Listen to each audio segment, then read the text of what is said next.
And you are live on YouTube. Thank you, Tammy. You are welcome. Welcome to Economic Growth and Development, October 18th. Before we get into it, we've been hearing a lot about supply chain disruptions, and they've affected everything from our senior meals program to purchasing new computers for our employees.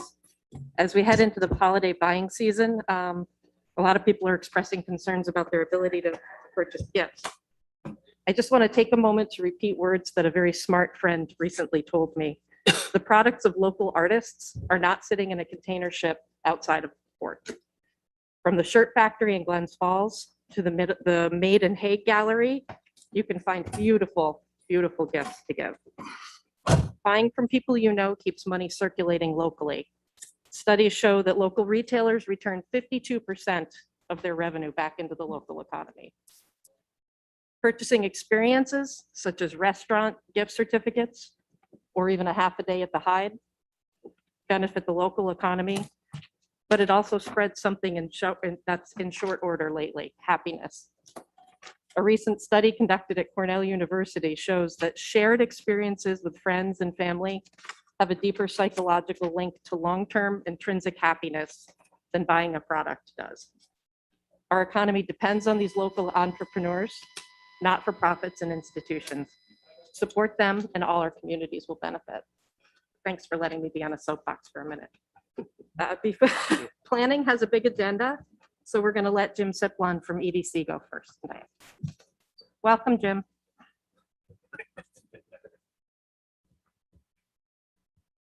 Good morning. Thank you, Chairwoman. Another beautiful Warren County day. Love to be with you guys. Want to give you an update on broadband, a little bit on cellular. The state just released the cellular working group report. I want to talk to you a little bit about next steps there. A little bit of information around some of the work that's going on around housing, a little bit on business activities, and then we'll turn the time back over to Wayne and his team. So the map that you see in front of you, I just want to remind you of what has happened in the last little more than 12 months. Those lines are fiber routes that now exist and have been lit in Warren County that did not exist 12 months ago.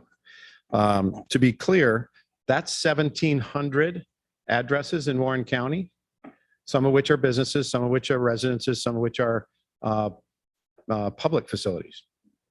In 1,700 places that now have 100 meg service available to them that was not available a year ago. In addition to that, on those routes, more than 1,000 addresses that did have some form of broadband access now have a competitive option. And this is more than 200 miles of fiber that have been laid in our county in the last 12 months. One of the things that I'm reminding you of this again, because I don't know that the public really understands how much work has gone on under your stewardship and leadership. The very first meeting I ever had when I took this job was with a number of you, and you said this was one of the leading problems that existed in Warren County. And we have quietly worked together to get essentially another 10% of our county covered with broadband coverage. To put that in perspective, on a proportional basis, there's not a county in New York that was able to add more of a proportion of its residents to 100 meg service in that period of time. So first of all, I applaud you for your leadership. Second of all, I encourage you to share this with your constituents. It's rare that we get to tell them that you told us there was a problem and we have worked together to fix it. Now, this is not everyone. There still remains several hundred addresses in Warren County that still need service. And in fact, to address that, if you wouldn't mind clicking to the next charts, that's the grant that we most recently put in, addresses the majority of those.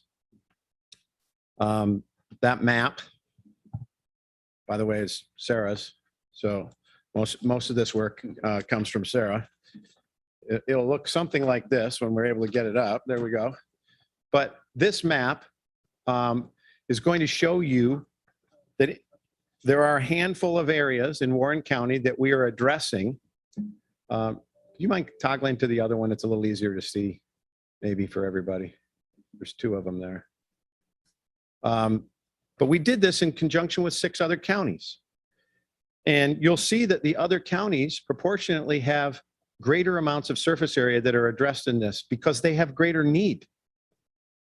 We were so successful in working with Slick and other carriers over the past year that it's fine. You can leave it. It's essentially showing you the same thing. It's just harder to see on this. The orange areas are the areas that are being addressed by the NTIA grant. The green areas, by the way, on this map are state-controlled land. And the reason we show that is because it's very difficult to develop either broadband or cellular in those areas. In addition, we overlaid the state highway system on this map. So you could see that one of the big challenges that, well, we have in Warren County, but our neighboring counties have an even greater problem with, is the fact that the current tax system in the state of New York levies a tax, a DOT right-of-way tax, that not only affects the implementation cost, but affects the ongoing operation cost of any broadband. And you can see clearly in terms of what the carriers are being willing to invest in, that the state highways are not an area, especially with low density of addresses, that are ever going to be addressed until we resolve this problem. But I am also happy to report to you that we're now approaching 90% of the residents in Warren County who have full broadband access. So despite these problems that we will continue to work on with the state, this county is currently as well served as any North Country county in New York. And we're going to take that leadership position, which you helped establish, and we're going to continue to advocate for getting the last remaining addresses addressed, and also working with our peers to get them to be able to be as successful as Warren County has, to get Essex County and Hamilton County and all the other surrounding counties to be able to say they too are able to say the vast majority of their residents have access to the rest of the world via broadband. Now, what remains here, despite all this accomplishment, is cellular. And the state just issued a new report. It's the report from the Cellular Coverage Task Force. And it mirrors many of the same things that the state controller's office talked about in terms of structural obstacles for continuing to deploy cellular and broadband technology in rural areas of New York. I encourage all of you to take a look at this. We're going to have to work diligently to address some of these things, but we have a model for how this works. The working group that we formed to try to get broadband deployed in Warren County and then in the surrounding areas is the right group. It includes carriers, it includes municipal and community leaders, and it includes experts in the field. It includes advocates for broadband and communication access, including many of the leading NGO and not-for-profits in the North Country. We have the right group of people ready to continue to work on this. They meet weekly in a meeting that's chaired by John Wheatley from my office. Essentially, the EDC of Warren County has become the epicenter for working together on these issues collectively across the North. I think that's something that we can all be proud of. I would certainly welcome all of you to engage yourself as much as you would like. We'll share as much information as would be valuable to you and your constituents. But we are in a very different place than we were a year ago. And I, for one, am always happy when I can stand in this forum and talk about something that we can all be proud of. Next point I want to talk about is housing. You can bring this down, by the way. Thank you guys for throwing that up. We've been engaged in a similar effort around housing. We've tried to put a group together that would help us look at the housing situation across all of Warren County in all various housing categories. It meets weekly. It's chaired by Amy Potter from our organization. Supervisor Hogan participates in many of those forums weekly. And in early November, we're going to have the reemergence of our planning conference. I'm a little concerned because most of the outside speakers that we've attempted to address are reluctant to travel because of COVID. And I'm not so sure how well it's going to play on Zoom. So we're going to have this forum. We may not have all of the people that I would have liked to have, particularly from the state and from neighboring states that are addressing some of these issues. So we're trying to figure out how to bring that information to bear. But in the meantime, in early November, we are going to share the information that we've been able to gather around housing activity housing capacity and housing opportunities that exist here for Warren County, it's become the single biggest throttle to our economic development. Businesses that move here, it's the very first question. You used to ask about broadband first. I think we've luckily been, helped. We're in a very different place on broadband. But now when they're coming here, one of the things they're concerned with is whether or not there's going to be any place for the people that they have to hire to work. They also know that we have more than 1,000 open jobs available today. Our workforce is essentially fully engaged. Those people who want to work are working in Warren County. So now if we're going to bring more economic development here, we must bring places for them to live. We can't simply count on the local economy to produce hundreds of new participants in the labor force. So these businesses are going to bring people with them from other areas. And the obstacle is going to be, where are they going to live? This is a shared problem that we need to all work on, and it's going to take years for us to fully address. So I would expect that we will talk about this a lot. But if any of you are able to participate in our forum in early November, it's currently slated for the 3rd of November at Fort William Henry, we would certainly welcome you.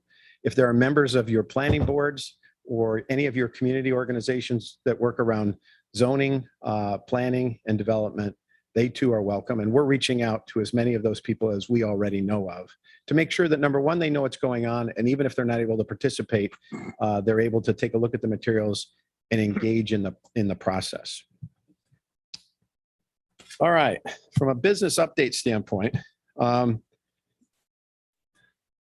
it's a difficult position sometimes to be in when somebody asks you to not disclose that you're working with them.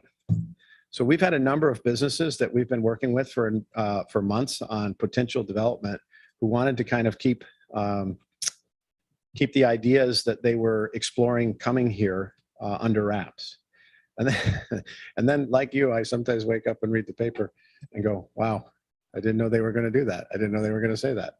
So this past weekend, for instance, Brookfield kind of outed themselves and said that, I guess it was last weekend, that they're looking at expanding in Queensbury. They're looking at building a 7x24 operations center and consolidating all of their operations across northern New England here, which is a wonderful opportunity for us. It's an expansion of a business that's been growing steadily here in Queensbury for a number of years, and it's a consolidation from a number of other areas. We're working with the Warren Washington County IDA on any potential opportunities for them to participate in that process, and local developers about where and how that might expand. I would have loved to have told you about that before, and I just want to make sure you understand that our first obligation is to honor whatever disclosure requirements come from the businesses that we're working with. So I guess now that we're able to talk about it, I certainly would be able to address any questions that any of you have at any point. Just give me a call. We have several other businesses that are like that. There's a biscotti maker, which has been exploring the idea of consolidating their business here from the Philadelphia area, Bucks County area of Pennsylvania. Turns out that the facilities that they needed were not ideally suited to what we had in terms of the properties that we maintain over at Queensbury Park. The lot sizes were too big for the operation that they were looking to create. So we worked with the Warren Washington County IDA. They have a much smaller lot just across the border there that fit the needs of this particular business better. And that's going to be the way that I think that that business develops. I still believe that that's a victory for us. We do not engage in turf battles with our neighbors.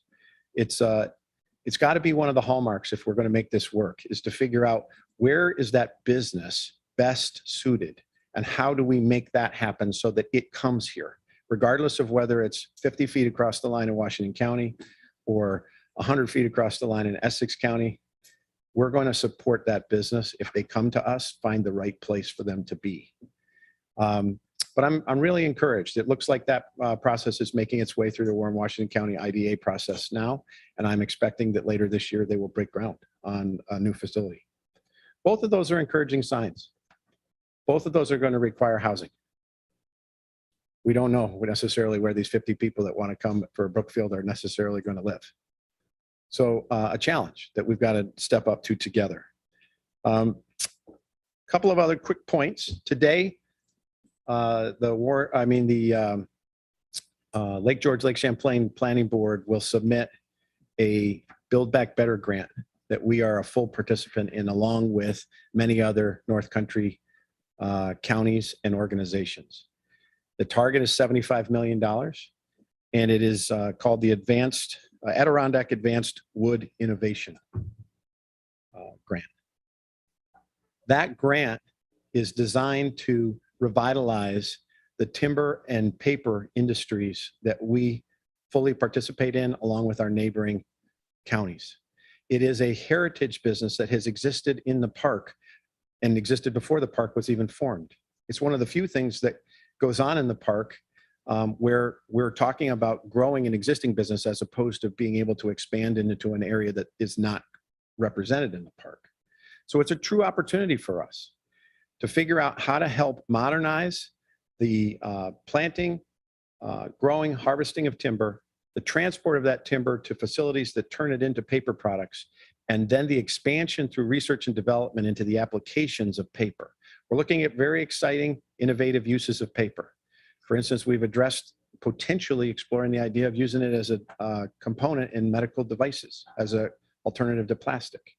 We have applications like the ones I was familiar with when I was launching Just Water, to take paper and turn it into alternatives to packaging materials. All of these things are opportunities for us, together with our neighboring counties, if we can figure out how to modernize and get investment dollars. The rest of the world, by the way, is just as excited about this.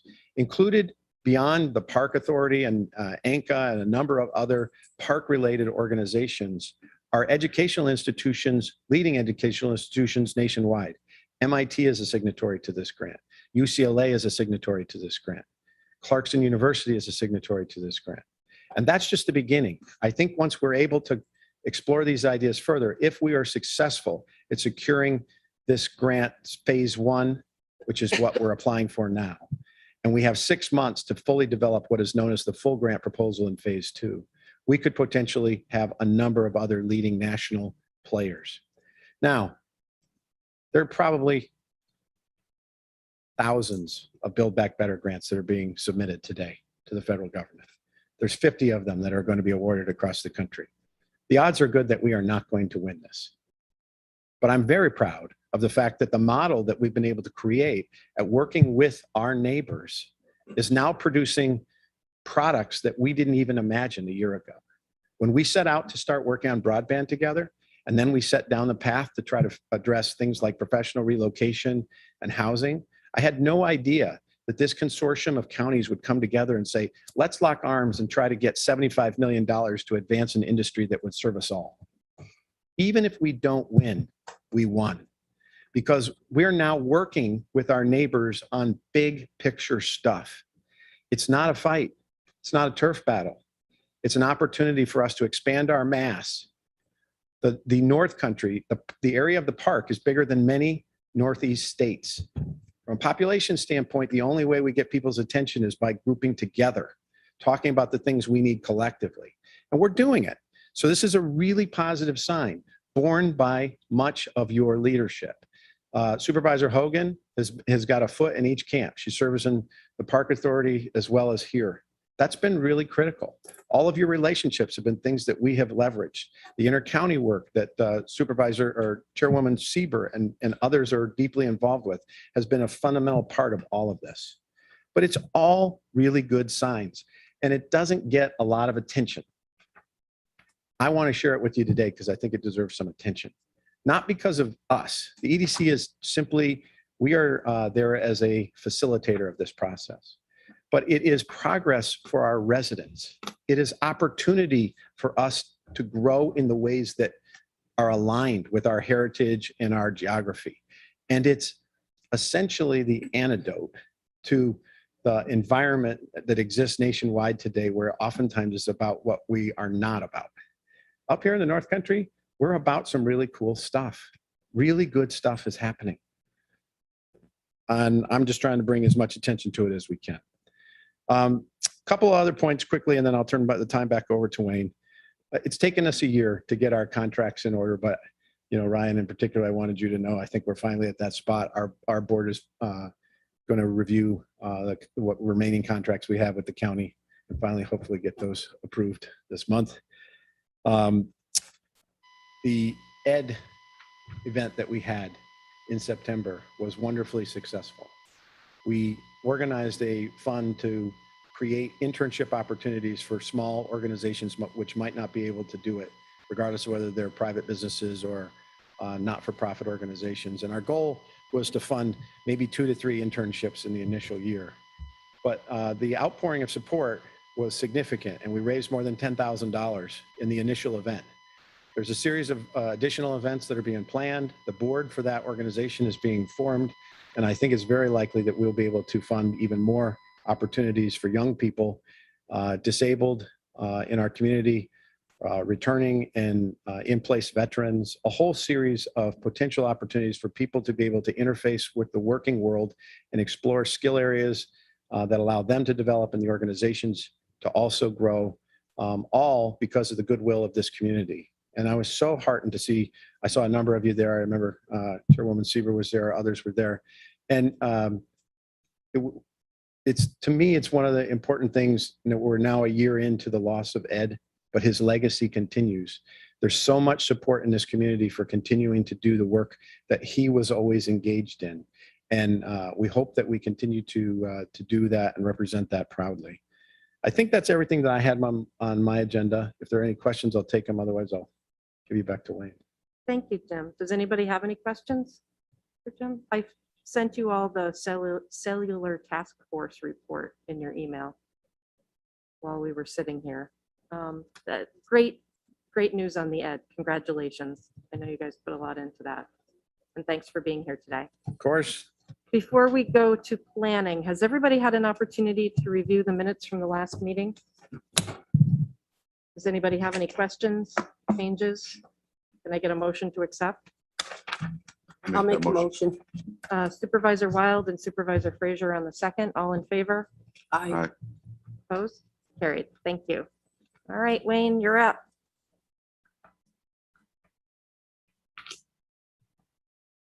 Well, to try to get back on schedule, it looks like we've got 5 minutes, but I don't think that's going to happen.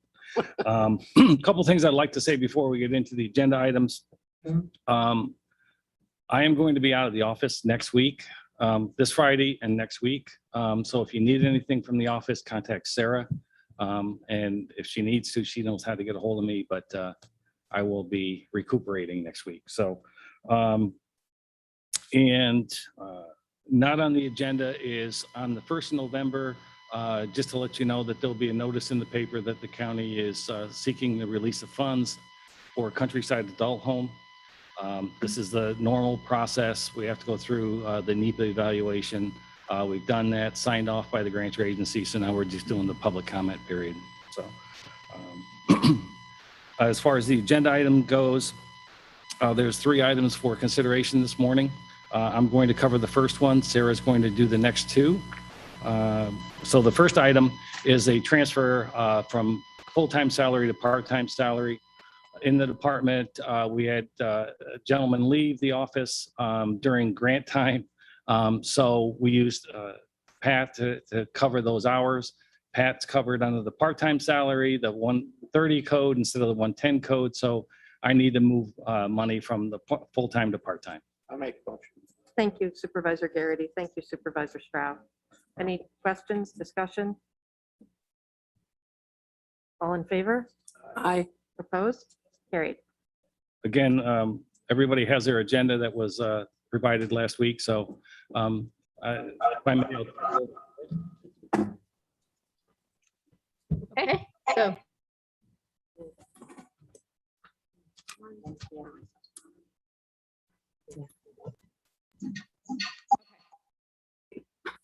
Sorry, Tammy and I are both pushing the same button. So item number 2 is shared services agreement with Glens Falls for providing GIS services. We have historically provided small amounts of GIS assistance to all of our communities within the county over the past 20 years. which is an arrangement that's worked well. But Glens Falls did have a GIS person on staff. Over the course of the past few years, they've lost their GIS person, and Glens Falls just needs a little bit more work than we're able to provide in the normal course of our daily work. So I had proposed the shared services agreement for us to be able to provide more extensive GIS assistance to the city. So that would be at a blended hourly rate. The bulk of the work would probably be done by Amanda Beck, and I would provide oversight and some project management, and we would use a blended hourly rate. That would be a not to exceed amount of $15,000 over the course of the year. We'd bill that quarterly to the city. And that's it. Are there any questions? Do I have a motion? Make that motion with a Supervisor Wild? question. Do I have a second? I'll second the motion. Supervisor Frazier, thank you. Supervisor Wild, then Supervisor McDevitt. Go ahead. Thank you, Madam Chair. Sarah? Yeah. You have awakened everyone's eyes in terms of the power of GIS. We're going into a contract with Glens Falls, which makes sense. Is it taking away from our ability to continue to expand what we're doing at the county? And are we putting anything aside? So I think one huge thing that has happened for me in the course of the last couple of years is that we hired Amanda as a junior planner, and she turned into a GIS person. So she was straight out of college when we hired her. I think she didn't quite know exactly what she wanted to do, and she's just really fallen in love with GIS. So I think, as you're aware, there is an item in the budget to change her title from junior planner to GIS analyst. So I have her full-time assistants now, which is wonderful because a lot of the time-consuming, more mundane tasks that I spent a lot of my time with previously, I'm now able to have Amanda's assistants on. So I anticipate that the bulk of the work that we would need to do for the city of Glens Falls would be something that Amanda would be comfortable doing with a little direction. So I feel like I actually have more time to do larger projects and we have a little bit more, we have more GIS time overall with the addition of Amanda. So I don't anticipate that it would take any time away from our existing project. I'm looking forward to the next amazing thing you come up with. Thank you. And thank you for recognizing that her capacity is, while seeming limitless, is not. Supervisor McDevitt? No, I just I'd like to just better understand, maybe specifically how the whole concept of is of advantage to the city. Maybe give me an example of maybe a specific item and how it would help the city. Sure. So the previous staff person at the city worked primarily on water and sewer infrastructure. So the town of Queensbury has the most advanced GIS for water and sewer in the county. The city was moving in that direction as far as managing all of the pieces of infrastructure in the city are all in a database that was maintained in GIS. When the city's GIS person left, that database stopped being maintained. So it's now out of sync with conditions on the ground. I think that we also in-house in the county have more technical abilities than the city staff person had. So one thing that we'd like to do off the bat is get city water and sewer staff able to use that database in the field to update features. So for instance, while they're out and about in their daily work, they'll be able to see on their phone where the shutoff is for water or sewer valve. They'll be able to see what type of pipe is in which particular location. They'll know where hydrants are, what the last time they were flushed were. that type of thing. One thing that we'd also like to do that has not happened at the city ever is to do a needs assessment. So GIS has many uses. We've seen a lot over the past year with COVID, but has uses in multiple departments. So in the assessment department, the buildings and codes department, many departments in the city would benefit from using GIS that are not using GIS currently. Also, GIS can provide public access to records. So you've seen that firsthand, I think, with our COVID Hub website, with the capital projects inventory. So we'd like to be able to provide that service to the city as well to make some of these public records more accessible. Thank you, Sarah. Appreciate it. Are there, Wayne? I'd just like to point out to the budget officer who's sitting here is that this was an item that we mentioned in the budget package, but did not include as a revenue. So if you wanted to add that as a revenue, at least part of it, we would not be objected to that. We will definitely do that. Okay. Are there any other questions, comments? I'll call the question. All in favor of entering into the shared services agreement? Aye. Opposed?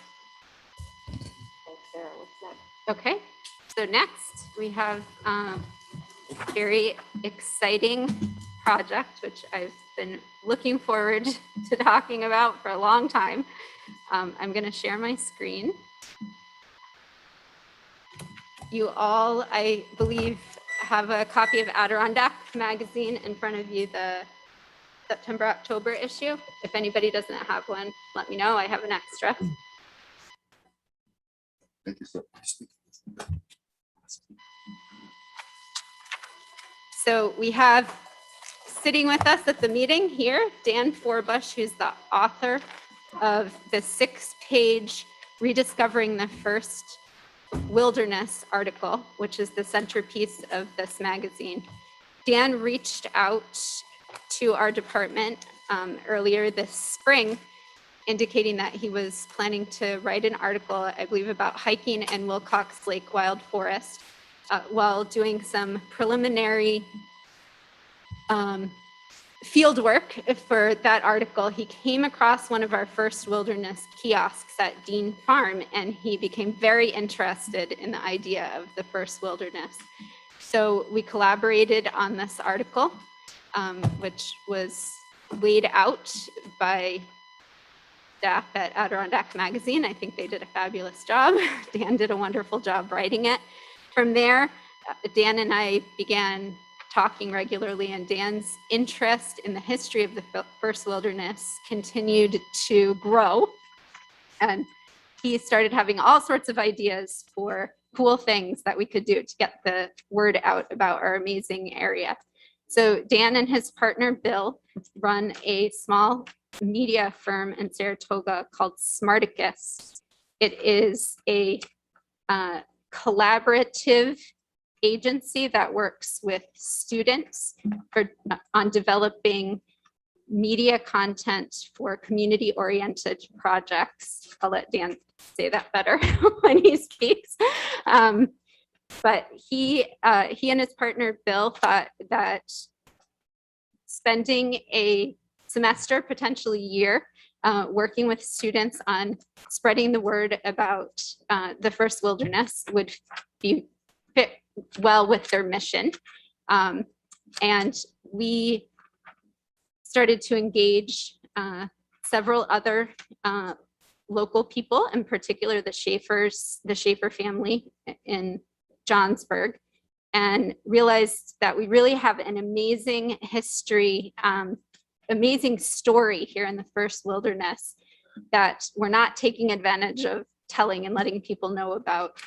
The birth of wilderness protection, both at the state level and nationally, happened in Warren County, in the hamlet of Baker's Mills. Howard Zahniser, who is the author of the Wilderness Act of 1964, a major piece of legislation that has impacted protection of our national parks and also influenced legislation worldwide, particularly in Europe, was composed on the front porch of a cabin on Edwards Hill Road in Baker's Mills.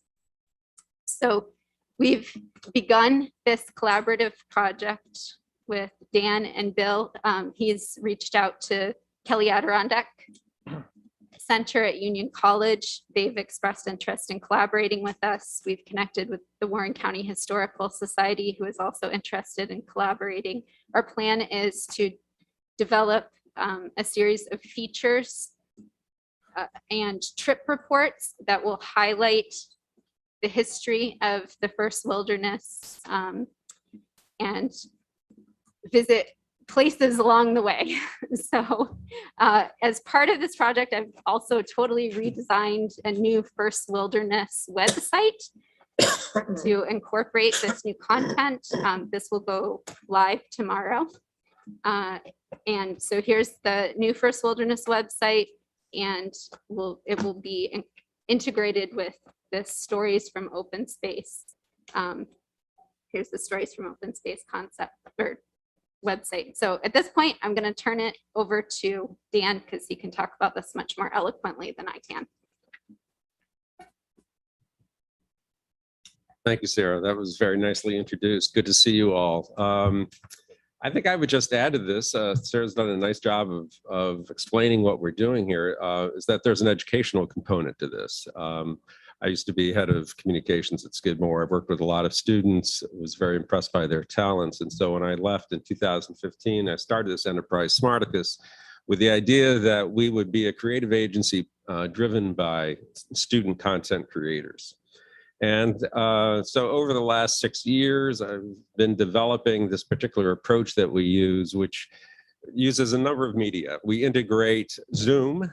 We do our meetings, our interviews in Zoom. We take the recording, we run it through Trent. Trent will give us an amazingly accurate transcript of the speech transcript. We then work on that in Basecamp, a project management tool, working with the student, editing the transcript, and then we publish it on a website in Squarespace. So, and that's Stories from Open Space. So we've been developing Stories from Open Space for 6 years, and now in collaboration with Sarah and Wayne, we have the opportunity to really make it a public platform.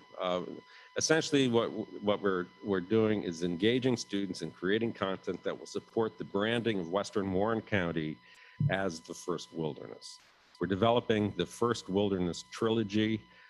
We've broken the First Wilderness story into 3 pieces, and we'll be interviewing all of the experts who will step forward and join us in Zoom to develop those stories. So we'll be publishing features as we go along, but ultimately you can imagine these features becoming podcasts, book chapters, documentary episodes, whatever.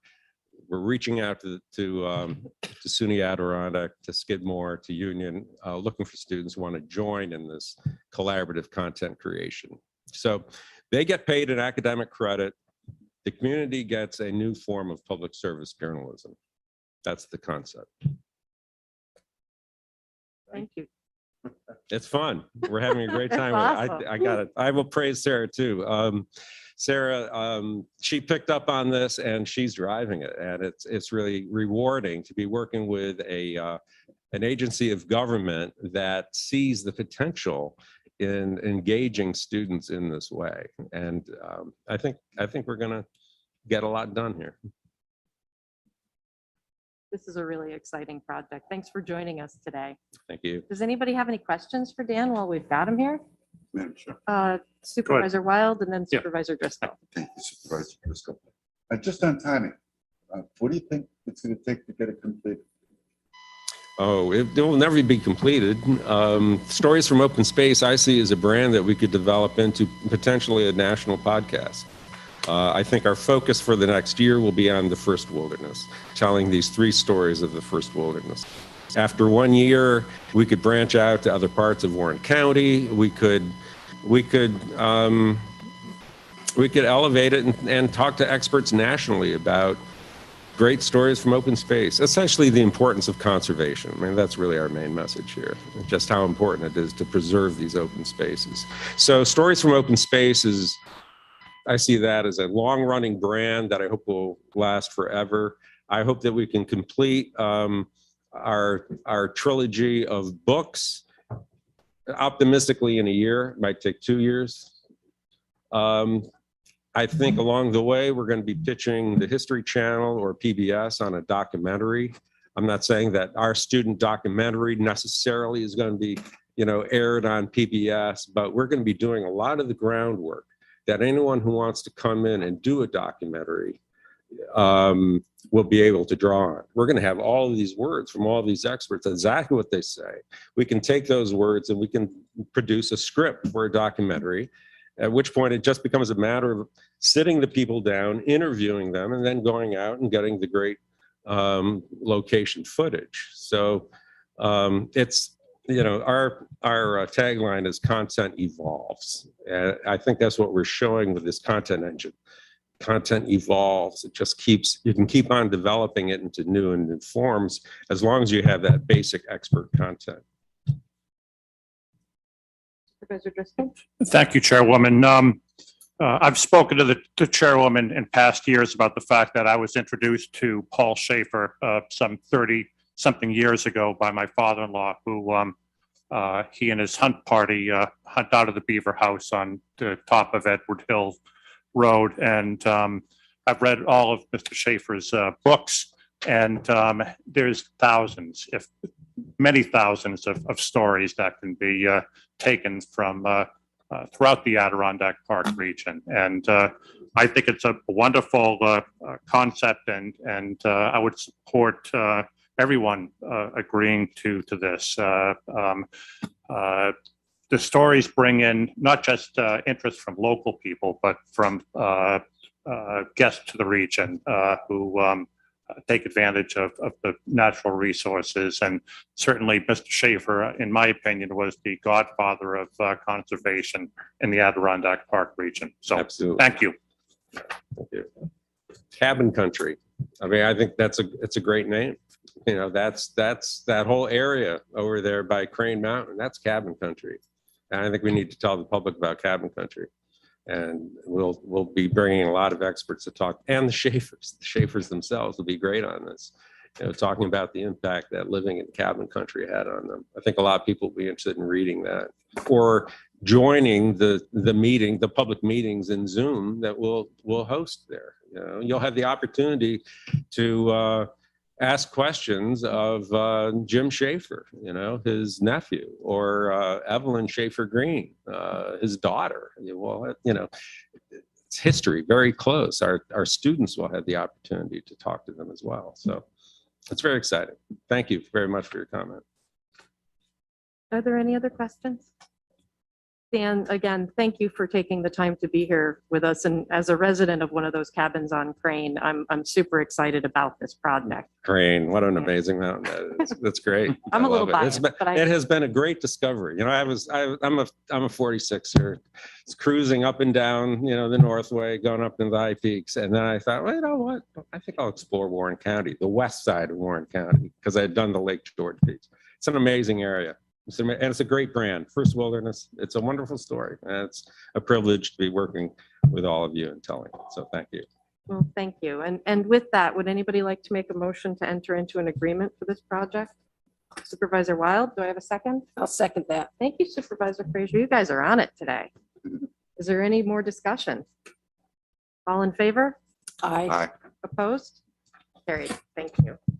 Sarah, did you have more? Nope, that's it. Wayne? Thank you.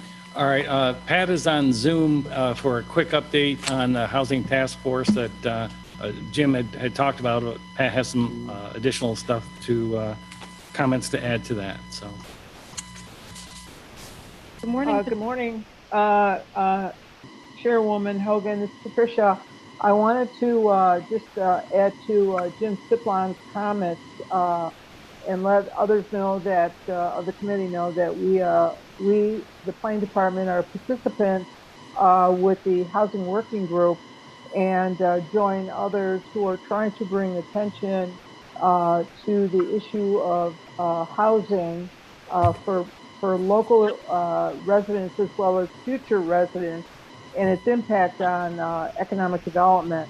I might also add that we have a pending application with New York State, the Division of Housing and Community Renewal, to do a housing needs and market analysis plan that we hope will be funded and will incorporate the information that is being provided vis-a-vis the Jim's Housing Working Group, as well as other consultant-driven analyses that will be used to further our understanding of housing, as well as information to the development community that we might achieve the housing that we need. So I just wanted to let you know that the planning department has been participating in the Wednesday morning working groups, as well as the 2 meetings that were held, one at ACC and at the Queensberry earlier this year. So I just thought I would add that to commentary as it relates to housing. Thank you. Thank you, Patricia. Wayne, do you have? That's all I have for today.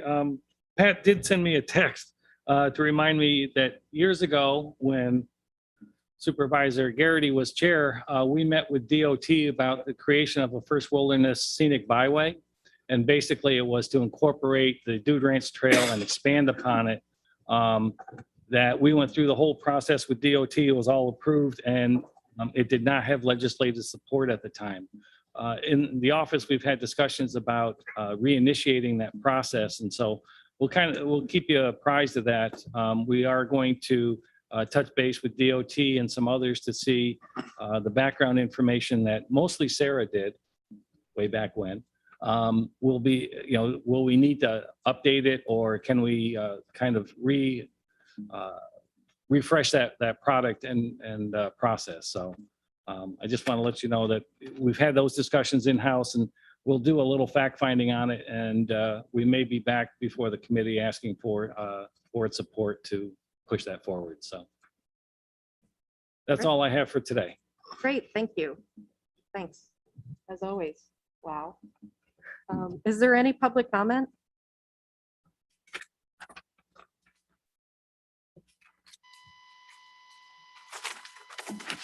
Guessing no. I don't see Don on, oh, there he is. I don't see anything in chat. No, there's nothing. Hi, Chairman Hogan, nothing on YouTube. All right, anybody else in the room have anything to add? With that, I'll entertain a motion to adjourn. Supervisor Wild? Supervisor Stroud?